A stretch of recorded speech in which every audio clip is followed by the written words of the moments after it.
Radio. Anytime, anywhere.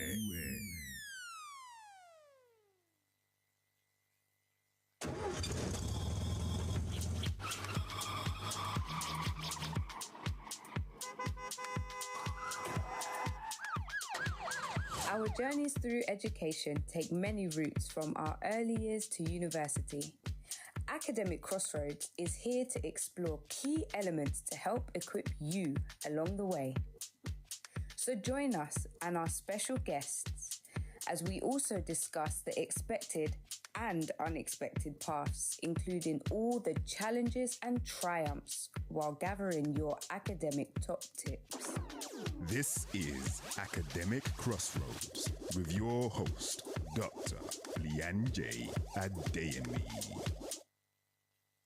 Good evening. You are tuned into Academic Crossroads live here on Fire Radio. I am your host, Dr. Lianje. So thank you so much and welcome.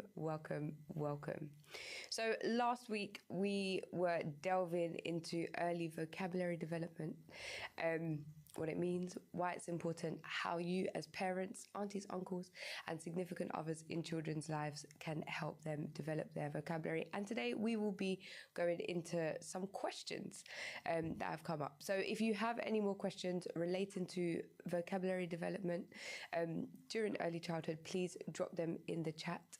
And I will be back with you in just after this.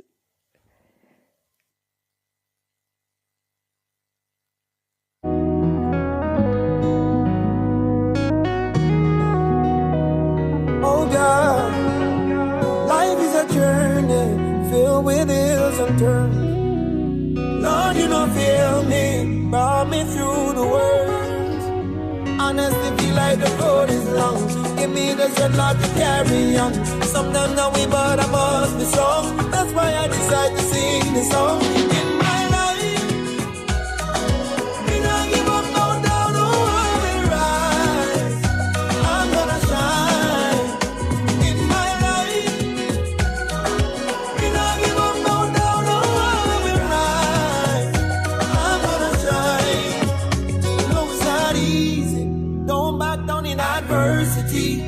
Oh, I gotta push on, I must stay strong. I'm fighting with my mind and I must move on. Hey, every day you got to write those plans. At the end of the day, you gotta say Lord times. And don't worry your head, you gotta live by faith. Cause I'm running the race, endurance in my life.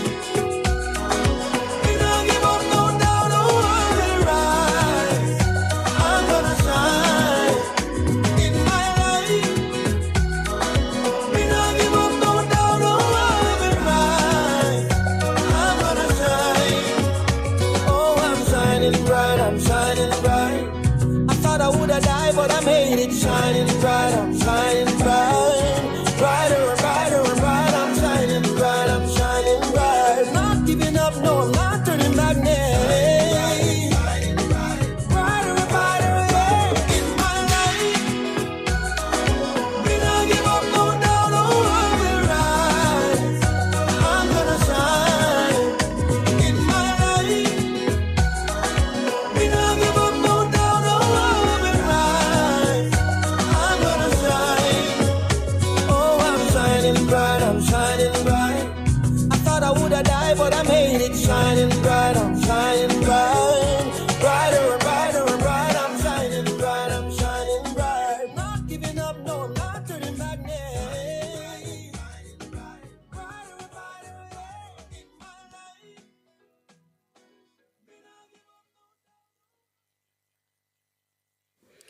Thank you and welcome back to Academic Crossroads live here on Fire Radio. So today we are going into a few questions that have come up relating to early vocabulary development and just in general childhood learning. So let's get into them. So one of the questions that came up was, my child spends a lot of time on educational apps. Is that as beneficial as reading and talking together? So I think it's really important that we don't see them as all the same thing. They're not all trying to get the same outcomes.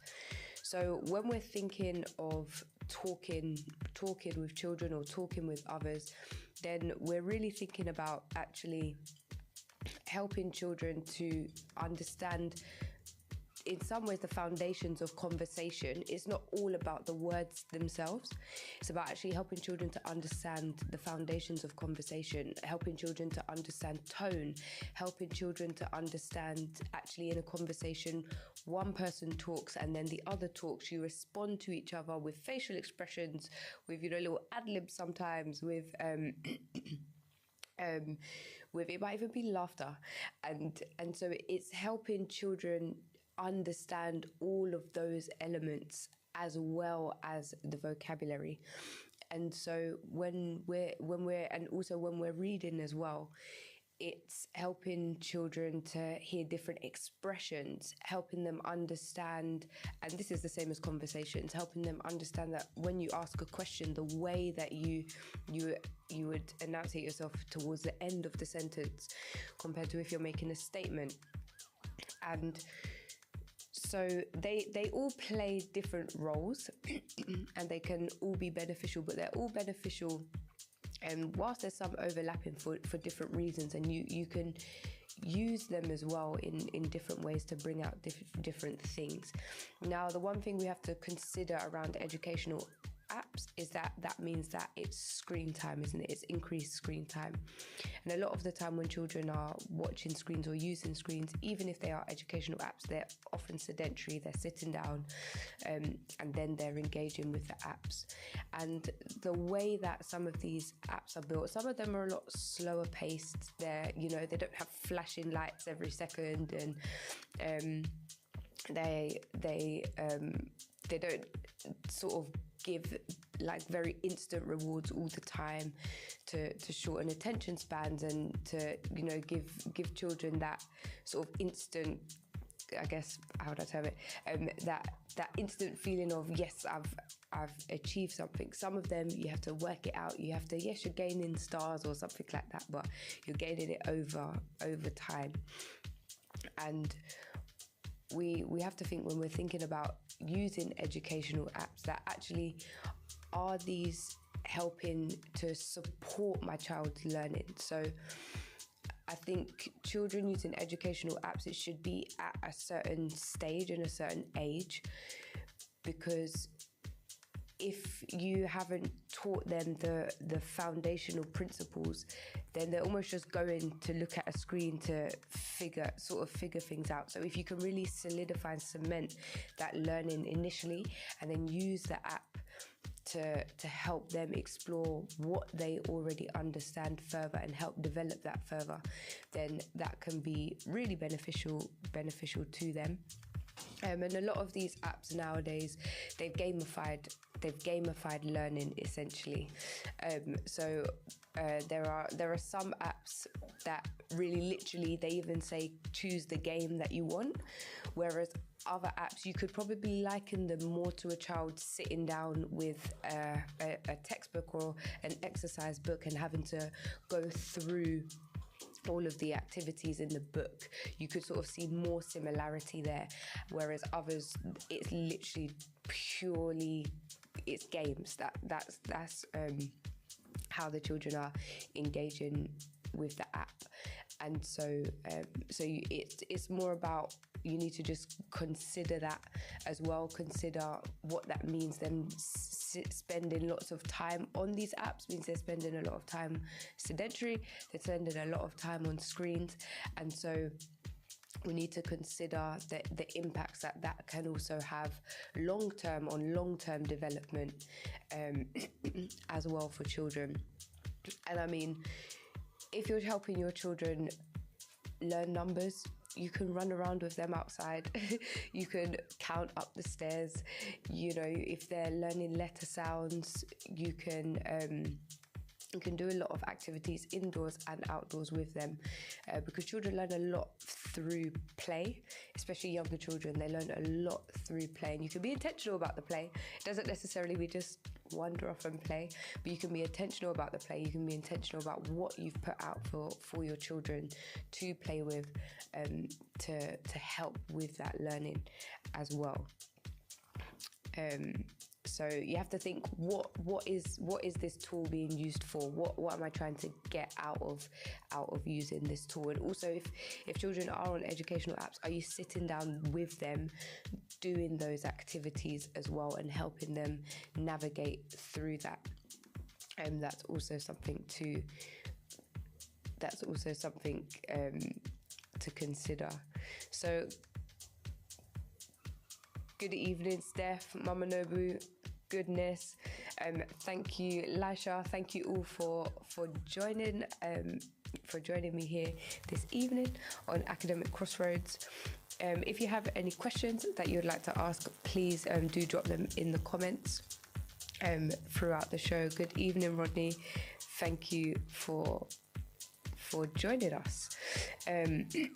So yeah, I guess there's a massive transition at the moment as well, isn't it, in how children are engaging with education, what's available in schools. You know, there was a point in time where it was like whiteboards, I mean even blackboards and chalk. I remember there was this teacher in my primary school, she was allergic to the chalk, so she would always put sugar paper. I don't know if any of you remember sugar paper. She'd always put sugar paper on the board and write with a marker pen.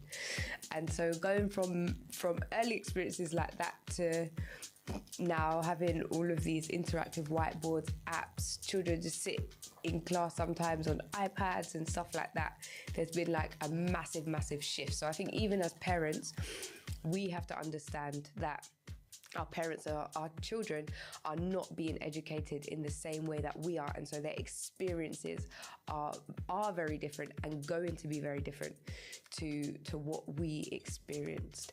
So I would say it's worth finding out how your children are being educated in their classrooms, finding out what apps they're using, finding out what they're actually doing in class, how often do they go on, a lot of schools now have like Chromebooks and things like that, or tablets. So how long are they spending on those things? You know, what's the dynamic of the classroom, so that then when your child comes home as well, you can understand actually how they're engaging with their learning at school. So then you can either help facilitate that at home, or if you would prefer to do a different approach and you know that's something that is working, then actually how to help them navigate through the two different approaches, or it might be just a case of multiple different approaches to actually engaging with their learning, because how they do it at school might not necessarily be how we as parents have experienced it. And so it's really important that we actually take the time to understand that. Like often you know that they're still writing in books, because you go to parents' evening and stuff like that, and it's always like, Mommy, come and see my book, or they've laid out the books on the table, or they'll bring the books out, or it might even be that you have like one evening a term or a year or something, and you can go and look through your children's books. And so we know they're still writing. They need to be able to write. But it's important that you understand what they are experiencing at school, so that actually then it will help you to understand how you need to position yourself and help facilitate the learning at home as well. Good evening, Kez. Thank you for joining us. Thank you for joining us this evening. So another question is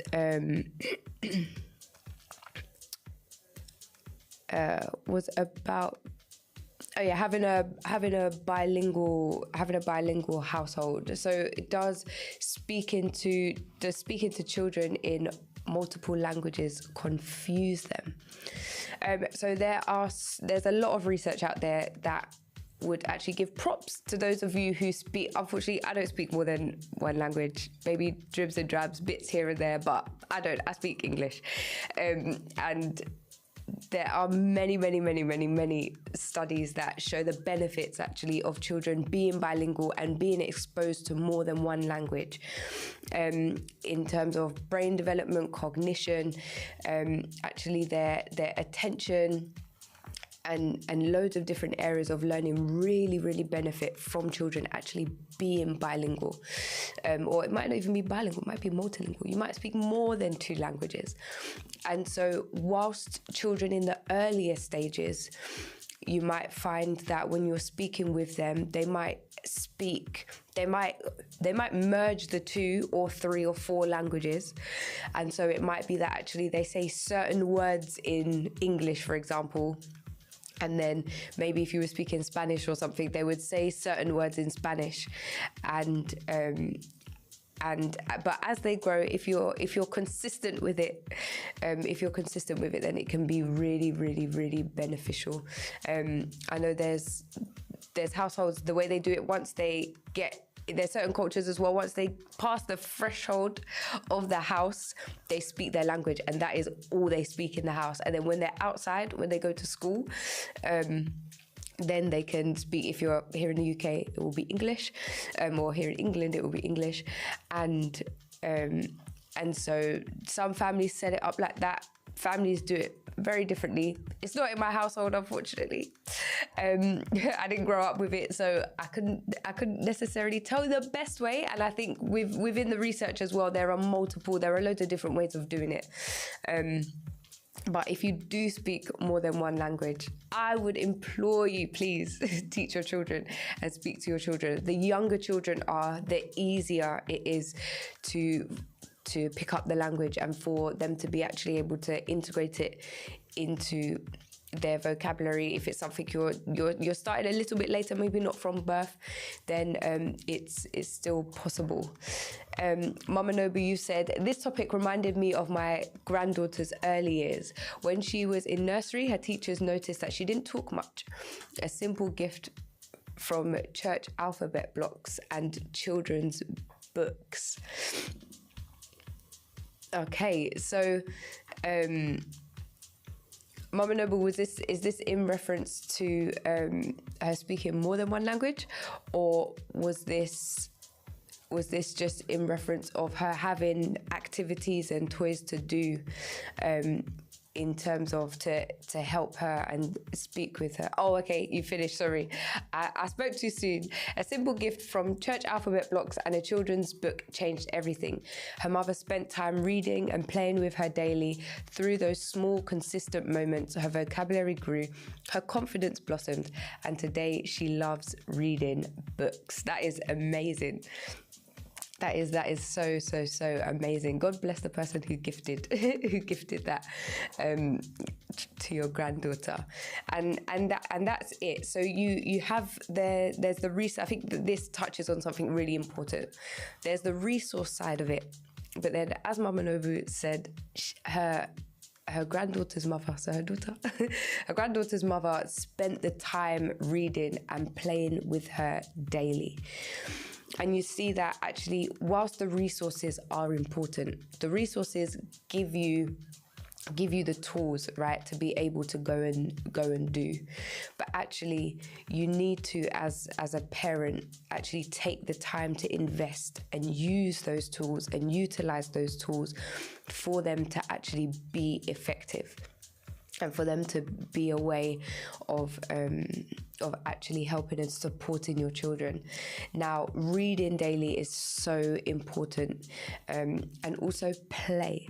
Sometimes we dismiss play, or we give it as a reward, but actually, I think this needs to be a whole episode, to be honest. But play can help facilitate so much learning. Children learn so much through play.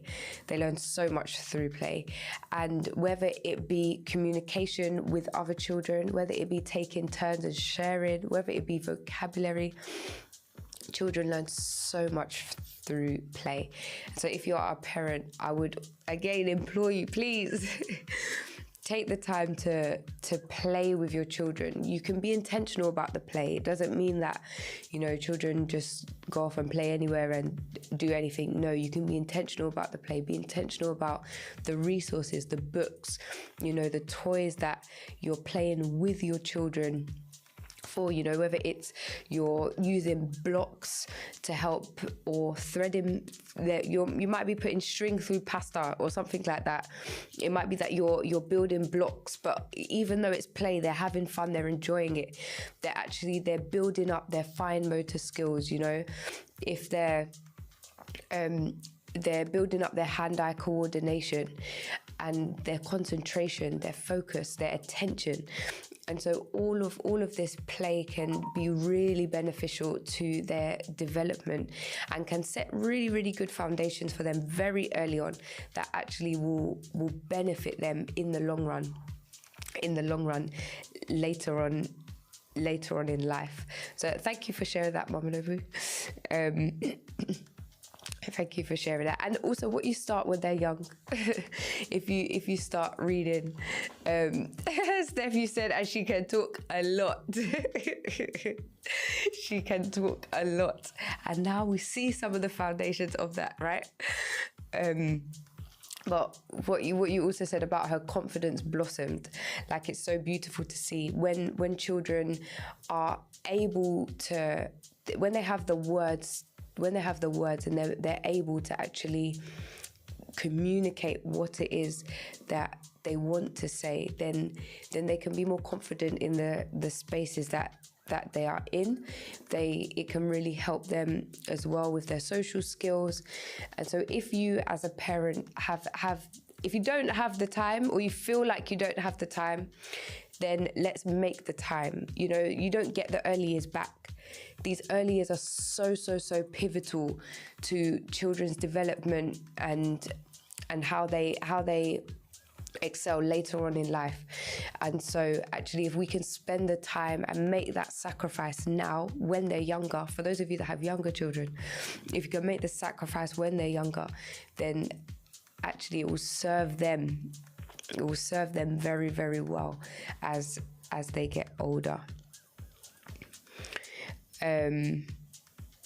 So another question that we will touch on, I'm looking at the time, we might have time for two more, so we'll just go for two more. So one of them is, what are some simple ways to introduce new words during everyday routines? So what are some simple ways to introduce new words during everyday routines? Well, it might be a case of you could link some things back to maybe something you've been reading, something you've engaged in. And so even in your everyday routine, you might be discussing or having a conversation about something else that you've read maybe the day before, or it might even be that as you're doing something. So let's say you were cooking with your children, and it might be that you're describing what you're doing and you're talking your children through what you're doing, or it might even be that you're asking them questions. Oh, so what are we doing? What are we doing now? Or how do we need to do this? Or it might be that you're asking them questions about the colours on the box, or what pictures can they see. And so you can bring in new words by sometimes it might just be as well asking them, oh, how else could we describe that? Or you pitch it first. So if they say one word, it might even be that you're like, oh, do you know, we could also say it like this, or another word that is similar to that is this. And so you're letting them create the scene, I guess. You're letting them set the scene, you're letting them set the premise, and then you're building on what they already know. So the foundation is there of the way they describe that thing or how they're doing that thing. And then you bring in a new word to add a layer on top of that. And so they feel comfortable with what they've said, and pick them up for what they've said as well, you know, and you make them feel comfortable with what they've said, and then you add another layer on top, so then they can build and connect new things onto what they already know. So that might be another way of doing it as well. Like I mentioned before, dictionaries for children that can read already. Dictionaries are a great way. You might have a dictionary, you might have a thesaurus as well. And so I know the question was about everyday routines, but it might also be that I think I mentioned this before, that you can use them, you do it like a game almost, and get them to find certain words. And if they can find a word that another way of saying that word as well. And it might even be you yourself, just describe the same thing in different ways. It might be that you mention more ways than one at one time, or it might even be that actually the first time you speak of something, you say it in one way, and then the second time you use a different word to describe it. And so you can do it like that as well. Okay, so we'll go for we might have time for 2 now. I'm looking at the time.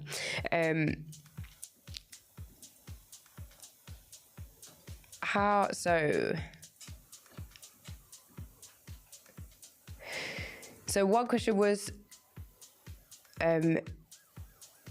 what if I don't have a large vocabulary myself? Can I still help my child develop strong language skills?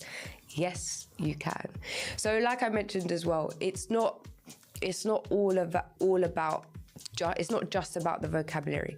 When we're speaking with our children, it's about everything that surrounds the actual content of the conversations. It's the tones, it's the facial expressions, it's the body language, it's our expressions on our faces. And so all of these elements actually help children build up their confidence and their language skills. And even if you feel like you don't have a large vocabulary, for quite young children, and I say quite young children, to be honest, for a lot of children, your vocabulary is probably sufficient. your vocabulary is probably sufficient.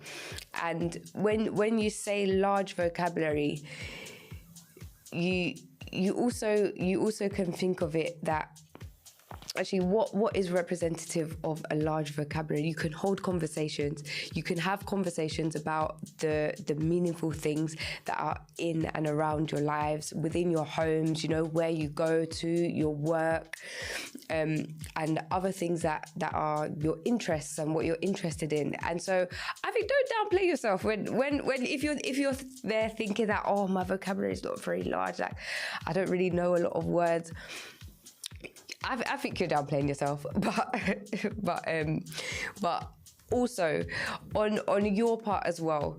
I think one thing that really helps vocabulary and really helps you to enlarge your vocabulary is reading.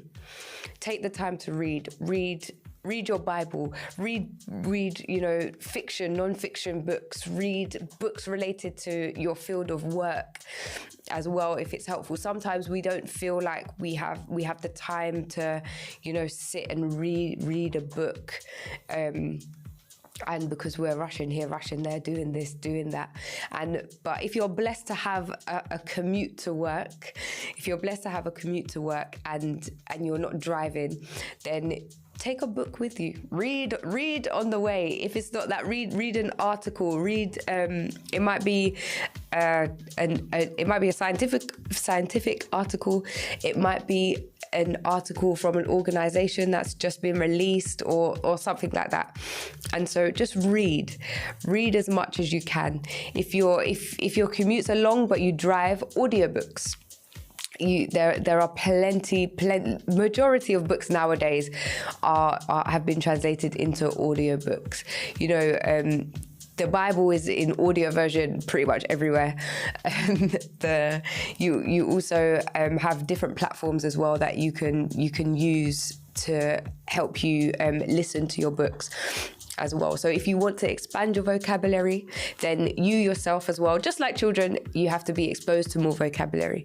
And so when you're not sure on certain words, just look them up. If you haven't got a pocket dictionary yourself, take out your phone and look them up there. But I guarantee you know enough words. But if you do want to expand your vocabulary, then you have to make that effort as well to get reading, get listening. So then that can help you expand your vocabulary. And yes, your children's language skills will still develop. So I'm looking at the time, and that is all we have time for today. So thank you so much for joining us here today. I've been your host, Dr. Leanne J, on Academic Crossroads, live on Fire Radio. So thank you, and I will be back same place, same time next week.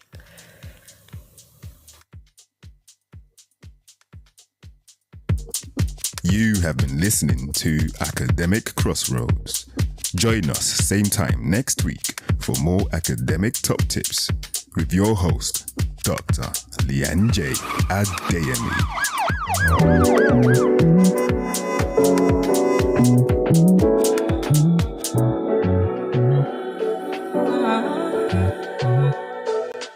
Lions and cobras don't stand a chance, so I know that I'm not alone. Nothing can stop your unchanging hand, so I know that I'm not alone. The angels, they lift me at your command, so my feet, they don't strike a stone. Under your wings I will hide until the end of time, never alone. You hold my hand and it never ends. I know that where I am is not where I began. You know my heart and you think about me often. If I'm not enough, my God is. Amen. Lions and cobras don't stand a chance, so I know that I'm not alone. Nothing can stop your unchanging hand, so I know that I'm not alone. The angels, they lift me at your command, so my feet, they don't strike a stone. Under your wings I will hide until the end of time.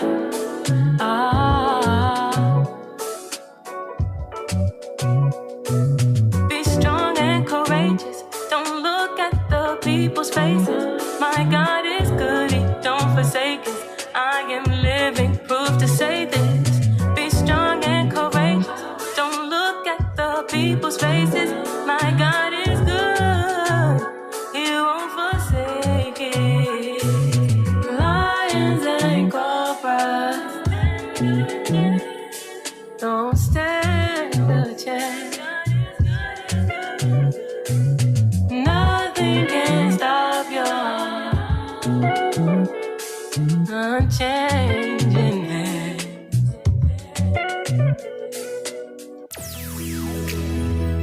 On Fire Radio.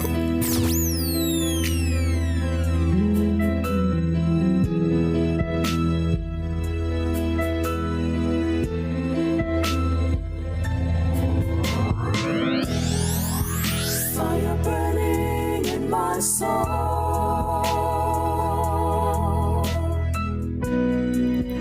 Fire burning in my soul. Fire, fire, fire.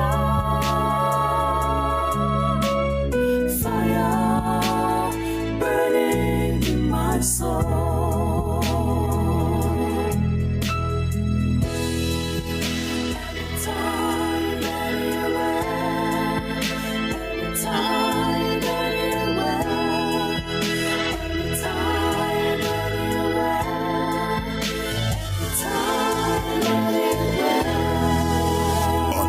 Radio.